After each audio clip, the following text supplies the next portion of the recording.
Bismillahirrahmanirrahim. Bu, serius ibu. Ibu ngambil uang sogok misal 300.000. Ya. Lalu ibu makan. 40 hari ke depan setelah makan uang haram itu, jangan ibu mati. Kalau ibu mati, maka ibu mati dalam keadaan kafir. Kenapa ada barang sogok dalam perutnya? Sia-sia bermajelis taklim 30 tahun.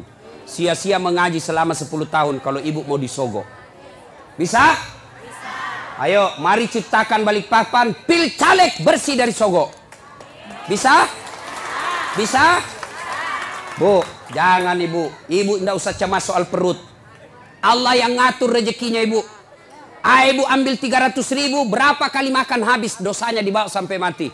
Dan demi Allah, tidak ada orang mati kelaparan di Balikpapan. Kenapa? Allah yang jamin rezekinya ibu. Percaya? Mana buktinya? Saya kasih contoh. Itu perut Allah yang ngatur, rezeki makan Allah yang ngatur. Mana buktinya? Cicak. Tahu cicak? Apa dia makan cicak ibu? Nyamuk. Masuk akal enggak? Enggak. Satu terbang, satu di dinding. Mana bisa ketemu? Di dinding cicak. Mana bisa? Iya. Tapi lagu saya waktu kecil apa dia bilang? Cicak-cicak di dinding, diam-diam merayap, datang seekor nyamuk. Hap! Nyamuk yang datang. Lagu tidak bilang cicak lompat ke nyamuk. Jadi jangan sogok bu ya. Ya. Ibu datang pengajian-pengajian, kalau ada caleg yang undang, datang dengan niat dapat ilmu, bukan karena dapat jilbab. Ya. Kalau ibu niat dapat ilmu, di akhirat kelak Allah cari, mana ibu yang datang karena pengajian mau dapat ilmu, ini hadiah dari kamu. Saya kasih kau hadiah surga. Tapi mereka yang datang karena ngejar seragam, ngejar sembako, ngejar jilbab, dia akan berkata kepada Allah, ya Allah, mana pahalaku pengajian? Allah berfirman, kau dulu pergi pengajian, kamu kau dapat jilbab toh? Kau sudah dapat min, tidak ada kau dapat sekarang cilaka. Masih mau kok? Jelas? Nah, berikutnya. Lalu Nabi berkata, masalahnya nak suka jika. Nabi bilang, Nafisah, tenang, saya punya urusan. Lalu Nafisah datang kepada Khadijah. Bunda, bagaimana kalau ada laki-laki suka kita? Sembarangnya. Mana ada suka janda orang tua? Nabi bilang, iya ada suka. Betul kok, betul. Alhamdulillah. Tapi masalahnya ini yang suka ki lebih muda dari bunda. Tidak jadi masalah. Tapi ini anak buata. Tidak ada masalah. Masalah dia suka di saya. Dia bilang, Nafisah, tenang bunda, saya punya urusan. Coba, ini namanya menjaga harga diri dua belah pihak. Coba kalau Nafisah mau kasih malu Khadijah, datang ke Muhammad. Muhammad, nah suka kok bunda, banyak uangnya, peraski. Kesempatan ku ambil ini uang, banyak, nah suka sekali kok. Coba, kalau juga Nafisah mau kasih malu Khadijah, begitu caranya. Atau dia kasih malu Muhammad, tapi tidak. Kedua belah pihak dijaga harga dirinya. Begini mestinya tim sukses. Jangan cerita kejelekannya orang. Calon ini biarlah. Jangan cerita keburukan calon yang lain. Lebih baik cerita kelebihan-kelebihan calonnya masing-masing. Kalau ada datang tim sukses yang cerita kejelekan orang, demi Allah jangan pilih dia. Kenapa? Dilarang dalam agama menjelek-jelekkan orang. Bisa ibu? Bisa. Betul? Betul.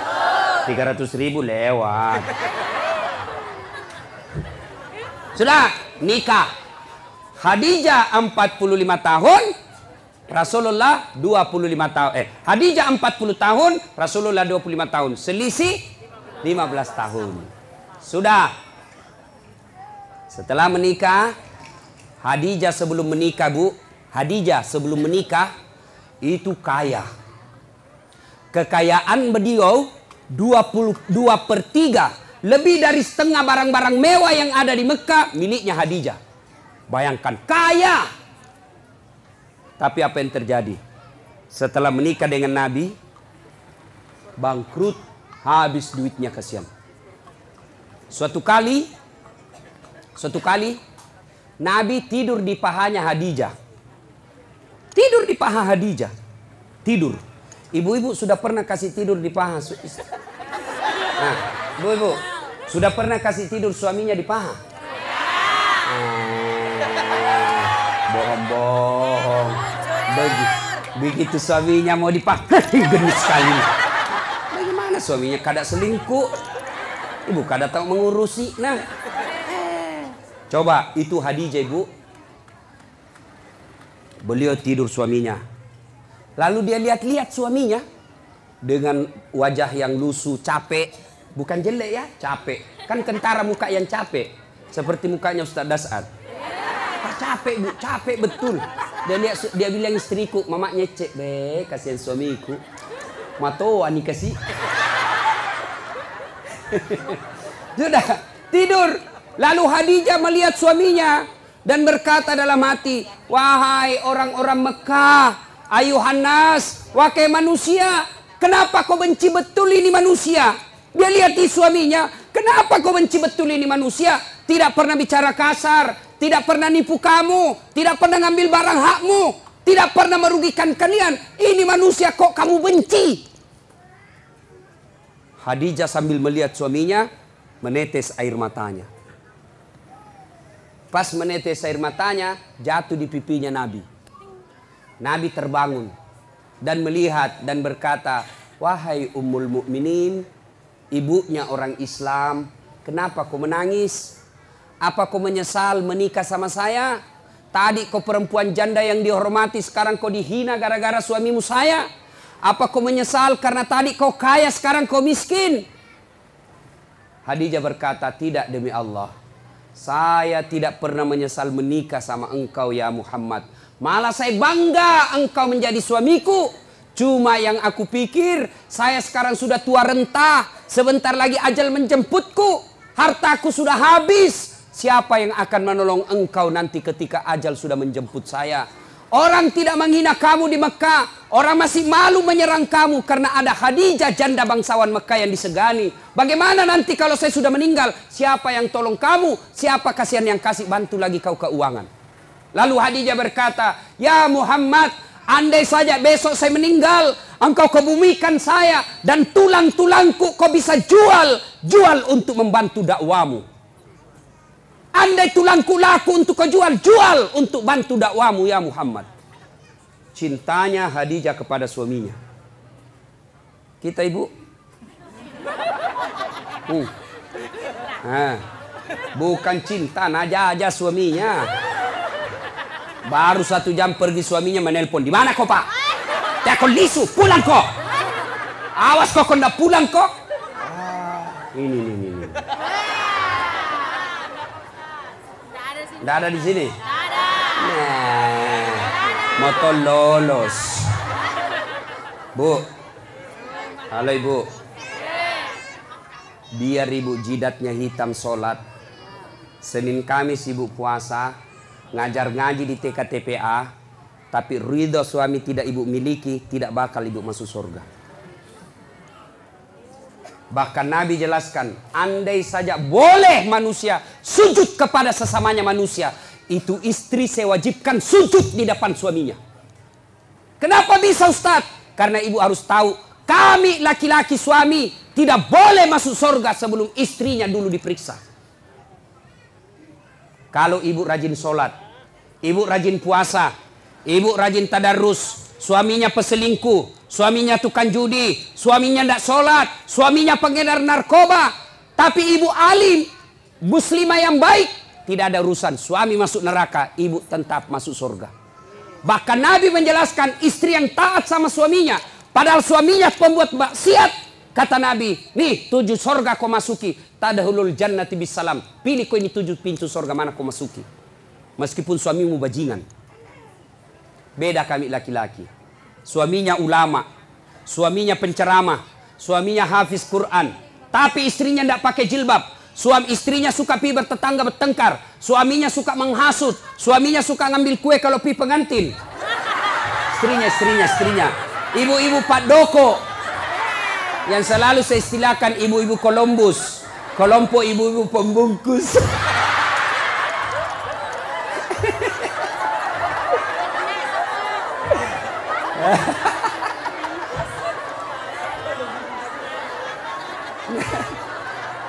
Pergi pengantin. Nasa ngogi loy turung. Pergi membantu padahal membantu kasih habis gue. Jangan Bu, tidak boleh ya Ibu Majelis Taklim, tidak boleh Ibu Columbus. Nah ya, biar sepupu yang punya acara kalau tidak minta tidak boleh. Nah, kalau istrinya durjana seperti itu, padahal suaminya ulama, demi Allah, tidak boleh di laki-laki masuk surga sebelum dia temani istrinya masuk neraka. Makanya Ibu, jangan sakiti perasaan suami. Susah jadi suami Bu, kami tanggung dunia akhirat. Ini suka dia takut-takuti suaminya. Kalau ada tamunya suaminya, dia tidak ngomong tapi matanya. Ada juga itu istri begitu. Dia pelototi mata suaminya. Ada begitu di sini toh? Ada, makanya ibu ketawa. Anu Ibu Di, saya izin dulu pergi sama temanku.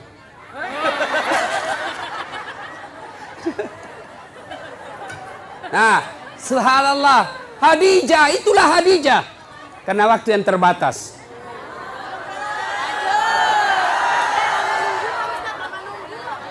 Bu, berapa jam Ibu menunggu? 4 jam. Kalau Ibu menunggu ikhlas, itu yang nambah-nambah amal. Tidak ada yang sia-sia dalam Islam Ibu. Tidak ada yang sia-sia. Menunggu dakwah itu amal.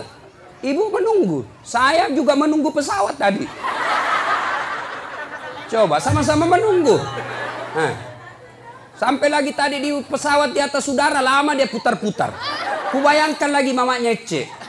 Bagaimana kalau saya mati? Siapa yang? Janda istriku masih muda. Coba. Sampai di sini langsung disuruh ceramah. Ibu cuma diam-diam ketawa.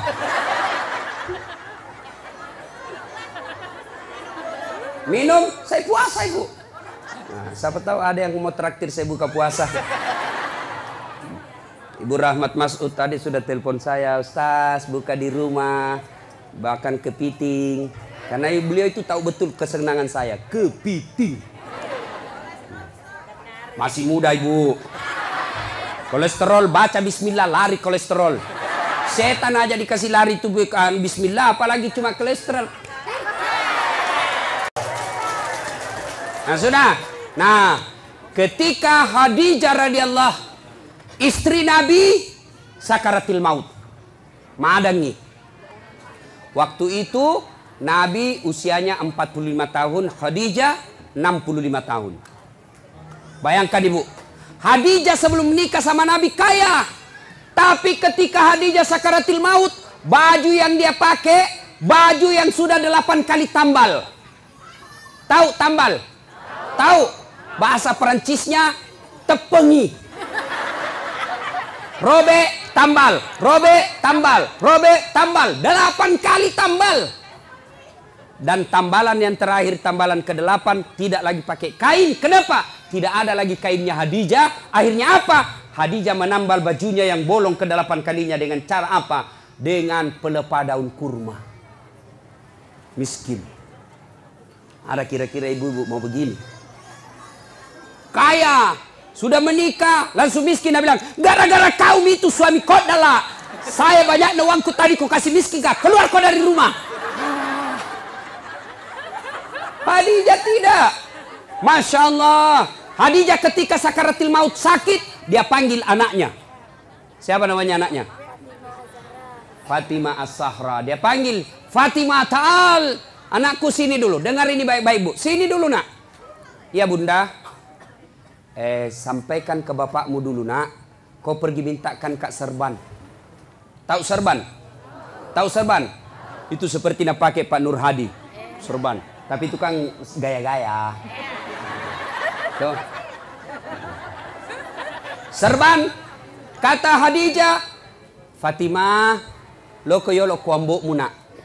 Ilo nggak serbanna. Nakku, kau pergi dulu ke bapakmu, mintakan saya serbannya yang selalu dia pakai terima wahyu. Saya mau pakai kain kafan. Mudah-mudahan kain kafanku itu yang selalu dia pakai terima wahyu. Allah tidak menyiksa saya dari azab neraka dan kubur. Lalu Fatimah berkata, Mak, kita yang pergi minta. Nah bilang Khadijah, saya malu minta sama bapakmu nak. Masya Allah. Ada di sini malu minta sama suaminya? Ada? Jangan nak minta, nak curi. Hei, sudah nak sembunyi suaminya nak dapat loh. Nak periksa semua dompetnya. Kayak pencopet. Sampai-sampai ada suami dia bilang, istri, nah simpang uangnya ibu. Dibawa bantal, dibawa tempat tidur, dibawa plastik, dibawanya lagi tuh.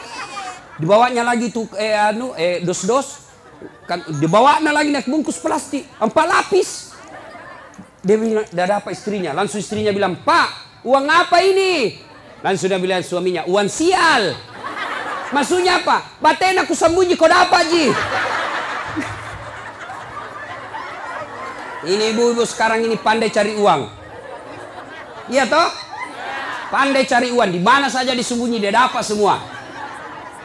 Khadijah, apa kata Khadijah? Saya malu minta sama bapakmu. Bayangkan, habis hartanya untuk nopang suaminya, minta serban, malu.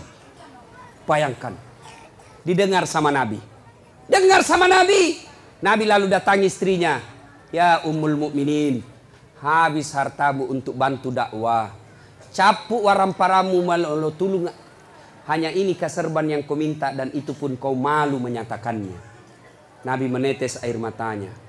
Lalu kata Khadijah, saya minta kain serban yang engkau selalu pakai nerima wahyu. Mudah-mudahan kain serban itu jadi kafanku sehingga saya tidak tersiksa di alam kubur. Mendengar itu datang Jibril. Datang Jibril, Bu. Jibril sampaikan kepada Nabi, ya Muhammad, sampaikan kepada Khadijah. Masya Allah. Karena Jibril tidak boleh langsung bicara sama Khadijah. Kenapa? Hanya Jibril boleh berbicara kepada Nabi dan Rasul. Namun manusia tidak boleh. Jibril sampaikan kepada Nabi, ya Muhammad, sampaikan kepada Khadijah. Ada salam dari Allah untuk Khadijah. Masya Allah. Allah yang titip salam sama Khadijah, Bu. Luar biasa. Kita saja titip salam dari orang lain. Sudah senang. Saya bayangkan, Bu. Saya pernah terima ucapan selamat hari raya dari Pak Yusuf Kalla. Ucapan selamat hari raya. Istana Wakil Presiden Republik Indonesia dengan ingin menyampaikan selamat hari raya Idul Fitri, mohon maaf lahir batin. Taqabbalallahu minna wa minkum. Salam hormat Yusuf Kalla, Wakil Presiden Republik Indonesia, kepada saudara Das Atlati. Seterima itu, Bu, saya buka, saya kasih lihat semua sepupuku di kampung. Ita ko cule capok. Lihat kok sepupumu. Lihat kok. Itu baru manusia kita sudah bangga. Allah yang titip salam kepada Khadijah. Ya Muhammad, sampaikan ada salam dari Allah. Dan sampaikan kepada Khadijah, Allah sudah sediakan istana dalam surga. Subhanallah, sudah dalam surga istana lagi. Sampaikan kepada Khadijah, Allah sediakan istana untuk Khadijah yang terbuat dari mutiara. Tidak terbuat dari jamrud, tidak terbuat dari emas, tidak terbuat dari nikel, terbuat dari apa? Nabi Jibril katakan terbuat dari mutiara. Kenapa? Khadijah punya sifat mutiara. Apa sifat mutiara? Ibu tahu mutiara? Hidup di dasar laut. Yang masuk ke dalam perutnya pasir. Yang masuk ke dalam tanahnya kerikil-kerikil. Tapi setelah masuk dalam perutnya Khadijah, perutnya mutiara, apa yang keluar? Tadi keluar pasir. Tadi keluar kerikil-kerikil batu. Apa yang keluar setelah dia buka cangkangnya? Apa yang keluar? Mutiara. Artinya Khadijah tidak pernah cerita keluhannya kepada orang lain. Ini yang ibu-ibu banyak miliki sekarang. Suka cerita kelemahannya, suka cerita masalahnya rumah tangga kepada orang lain. Bahkan lebih aneh lagi, dia cerita kelemahan suaminya di Facebook.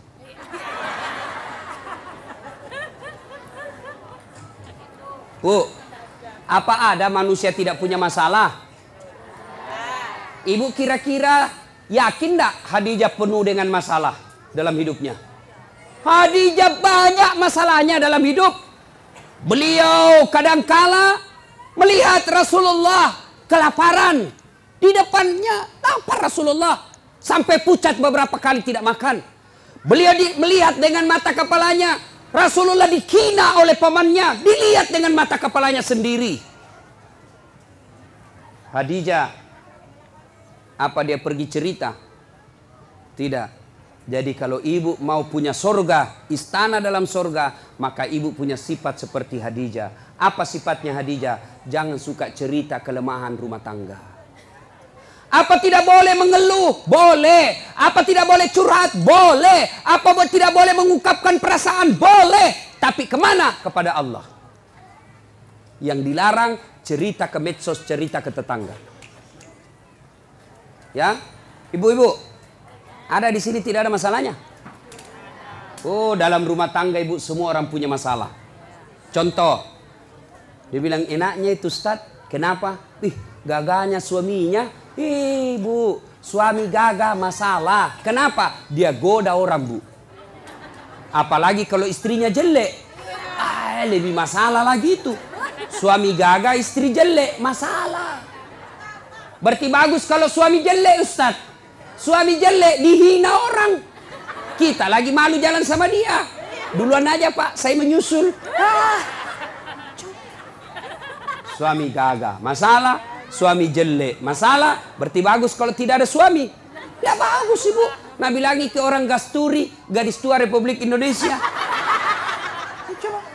Ayo, bagus kalau banyak suami, lebih masalah lagi. Coba. Tidak ada orang tidak ada masalah. Dulu waktu mau menikah, apa masalahnya? Mudah-mudahan dapat jodoh. Dapat suami, ada masalah, selesai masalahnya? Tidak. Mau punya anak. Punya anak, selesai masalahnya? Tidak. Mau punya rumah. Sudah punya rumah, selesai masalahnya? Mau punya mobil. Punya mobil, selesai masalahnya? Tidak. Bayar cicilannya. Maka Khadijah pun demikian. Tapi Khadijah ketika ada masalahnya, beliau ngadu kepada Allah. Kita ada masalah, mana? Ambil HP. Update status. Dia cerita semua jeleknya suaminya. Tidak kusangka kau begitu. Waktu kau dulu melamar saya begitu sopan. Sekarang kau kasarnya minta ampun. Semua teman Facebooknya tahu. Dia pergi cerita sama tetangganya. Suamiku kok gini ya. Dulu waktu masih di Pinang saya, dia pacari saya. Sopannya, hati-hati dek. Pelan-pelan dek. Ada batu di depan, hati-hati. Itu waktu masih gadis. Sekarang sudah anak punya 3, tahan tuh kakiku. Dia bilang, di mana kau simpan matanu dong? Nah, jangan cerita kejelekan suami ke orang lain. Lebih mana? Ngadu kepada Allah. Ya Allah. Begitu baik suami saya dari tahun pertama sampai tahun 10. Setelah ini ya Allah, setelah terpilih jadi anggota DPR, setelah bagus rumahnya, setelah bagus dia punya mobil, sepertinya dia mulai terpikat sama wanita lain. Ya Allah. Bukan saya, Bu. Bukan juga Pak Nur Hadi. Ya Allah, Engkau yang menitipkan rasa cinta dalam hati suamiku. Pelihara cintanya kepada aku ya Allah. Jangan engkau palingkan hatinya ke orang lain. Buat dia pusing kepalanya kalau dia tidak lihat saya 24 jam. Boleh doa begitu Bu. Ngadu kepada Allah.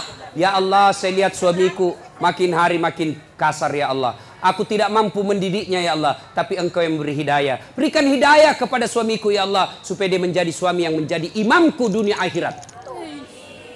Jangan pergi cerita sama tetangga. Itu suamiku pelitnya nah. Sudah pelit kalau tidur ngorok. Sudah itu keluar lagi nyiurnya. Beleng-beleng. Kamu dicerita. Bertengkar sedikit langsung sudah telepon mamanya di Sulawesi. Mak, suamiku begini. Jangan. Minta pertolongan Allah. Allah cuma minta ud'uni astajib lakum. Minta kau kepadaku, saya yang selesaikan masalahmu. Ayo, minta berdoa kepada Allah. Dan berdoa tidak harus bahasa Arab. Ada yang selalu bilang, Ustadz, apa doanya? Suamiku ini sudah mulai lain-lain. Doanya, Satu, perbaiki pelayanan. Ini rahasia laki-laki, Bu.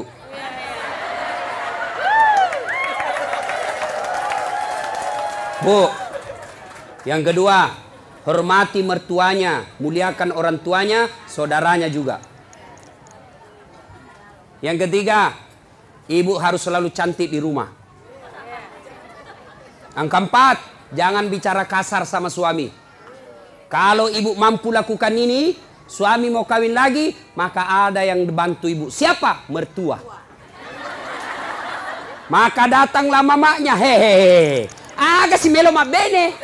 Apalagi kau mau kawin lagi itu. Coba lihat itu istrimu, bagusnya Masya Allah. Kalau saya datang ke Balikpapan, saya belum bangun sudah siap sarapan. Saya tidak pernah kasar bicara sama saya. Adik-adikmu dihormati. Kau mau kawin lagi, belum tentu kau dapat perempuan lebih baik dari dia. Tapi ini nah, datang mertuanya kasar ngomong. Baru tiba dia bilang, kapan pulang ibu? Pintu bunyi terus, pak. Tidak pernah dihargai saudaranya. Maka begitu pulang kampung ke Sulawesi, apa nak bilang mamanya? Nak, saya kasih sekolah kau itu tinggi-tinggi supaya nak hormati ke orang. Kenapa justru istrimu tidak hormati kau? Apa itu istrimu itu? Tidak nak hargai saya, tidak nak hargai saudaramu. Padahal kau yang carikan uang. Sudah mi, kawin sama kau lagi. Kalau perlu sembunyi-sembunyi kau saja. Masih mau kau? Tidak.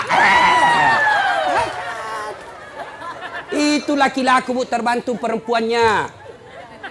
Ini rantasa. Kita di rumah bajunya seadanya, pakai daster tinggal sebelah, ada badak picanya, nah kasih bontek matanya, pegang remote control, nonton televisi nangka kakinya, nangka kelepaknya menguap. Bagaimana suami tidak stres? Nah kira kikingkong. Ya ketawa, saya serius ini bu. Hancur ibu-ibu ini hancur. Ya, coba kalau datang suami ibu saupan. Assalamualaikum kakandaku Arjunaku. Dia bilang suaminya, waalaikumsalam adindaku Sri Kandiku. Lalu dia bilang lagi istrinya, itawa kakang abangku gaganya hari ini. Langsung dia bilang suaminya, berarti saya jelek kemarin. Ayo bu ya, pertama sifat Khadijah merahasiakan kekurangan dan kelemahan rumah tangga. Jangan cerita ibu. Cerita boleh. Kemana? Kepada Allah. Minta kepada Allah. Minta tolong ibu. Kalau Allah yang tolong ibu, biar perempuan apa yang goda suami tidak akan berhasil. Kenapa? Allah yang lindungi suami. Rezeki Allah yang ngatur. Berdoa kepada Allah. Suami pergi cari nafkah. Apakah sebagai sopir, apa sebagai nelayan, apa saya politisi, apa pedagang, apa saja kerjanya suami. Istri yang baik, pergi suaminya. Tinggal istrinya sholat duha di rumah. Selesai dia sholat duha, dia berdoa kepada Allah. Ya Allah, Engkau yang menentukan dan mengatur rezeki suami saya. Jika rezekinya masih di atas langit, turunkan. Jika masih dalam tanah, munculkan. Jika masih jauh, dekatkan. Jika masih sedikit, cukupkan. Yang lebih penting dari itu, ya Allah, berkahkan. Coba nih, ibu tidak harus bahasa Arab. Ngadu, nangis kepada Allah. Nangis kepada Allah. Bahasa Bugis boleh. Daripada bahasa Arab tidak ditahu artinya. Nabalam malaikat apa maksudnya nih ibu ini? Dia mau doa bukan rezeki dan minta hujan. Tidak harus bahasa Arab. Boleh ibu berdoa begini. Bu, dengar. Ya Allah, Engkau sudah tahu apa masalahku ya Allah. Engkau melarang saya minta tolong kepada manusia. Engkau melarang saya menyembah kecuali kepadamu ya Allah. Maka saya datang kepadamu mengadu ya Allah. Selesaikan masalahku ini ya Allah. Sudah itu berikutnya didik anak dengan baik. Bu, pakai filosofi seperti mama saya.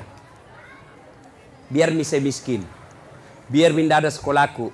Tapi kuurus anakku baik-baik. Mudah-mudahan anakku nanti angkat derajatku. Ibu kan tidak mungkin maki jadi camat ibu toh. Tidak mungkin maki jadi di sini jadi bupati. Ya, susah ibu. Tidak mungkin mi. Tapi didik anak dengan baik. Anak tak nanti yang jadi bupati. Susah jadi pengusaha tanker po. punya kapal tongkang, punya kapal ini. Agaknya susah ibu. Doakan, didik anak, mudah-mudahan anak tay milik nanti itu. Tidak mungkin menjadi dokter ki ibu toh? Tidak mungkin. Maka berdoa, didik anak, mudah-mudahan anak tak jadi dokter. Nah, ibu silakan kerja apa saja, mau berpartisipasi dunia apa saja, tapi ingat fungsi ibu ada dua. Satu sebagai istri, dua sebagai ibu. Untuk anak-anaknya. Tidak ada gunanya sukses segala-galanya kalau anak berantakan. Contoh ibu, ini sudah kejadian ibu. Ya, kejadian ini. Ini ada anak-anak yang curhat sama saya. Usia 15 tahun. 15 tahun ibu. Ustaz, hamil pacarku. 15 tahun. Saya bilang, cewekmu usia berapa? Satu kelas sama saya Ustaz. SMP. Ya, saya bilang kasih bicara saya bapakmu harus kasih nikah. Saya tidak tahu apa dia kasih nikah sekarang. Lalu saya penasaran, berapa mi perempuan kau kasih begitu? Dia bilang sudah 5 Ustaz, baru pilih hamil 1. SMP bu, kelas 5, 15 tahun. 15 tahun. Lalu saya tanya, bagaimana caranya? Tidak masuk akal. Kau di mana? Kau masuk hotel kan ditahu kau masih kecil. Apa dia bilang? Di rumahnya itu perempuan saya kasih gitu Ustaz. Saya tanya, kenapa bisa? Dia bilang, saya sudah tahu jam berapa orang tuanya tidak ada di rumah. Maka ibu, tidak ada gunanya ibu cari uang kalau rumahnya ibu tempat tidurnya anak gadis tak yang dibelikan mahal-mahal, dibikinkan kamar, kasih AC, kasih kipas, lalu anak laki-lakinya orang tiduri anak gadis tak di rumah. Itu mi fungsinya ada perempuan di rumah. Jelas ibu ya? Itu bukan cuma satu yang begitu, banyak yang curhat sama saya ibu soal begitu. Maka ibu didik anak. Ya, menurut Quran, ibu itu, istri itu fungsinya katifun. Ya, apa itu katifun? Satu, diartikan ketek, kalepa. Apa? Gendong anakmu. Fungsinya ibu.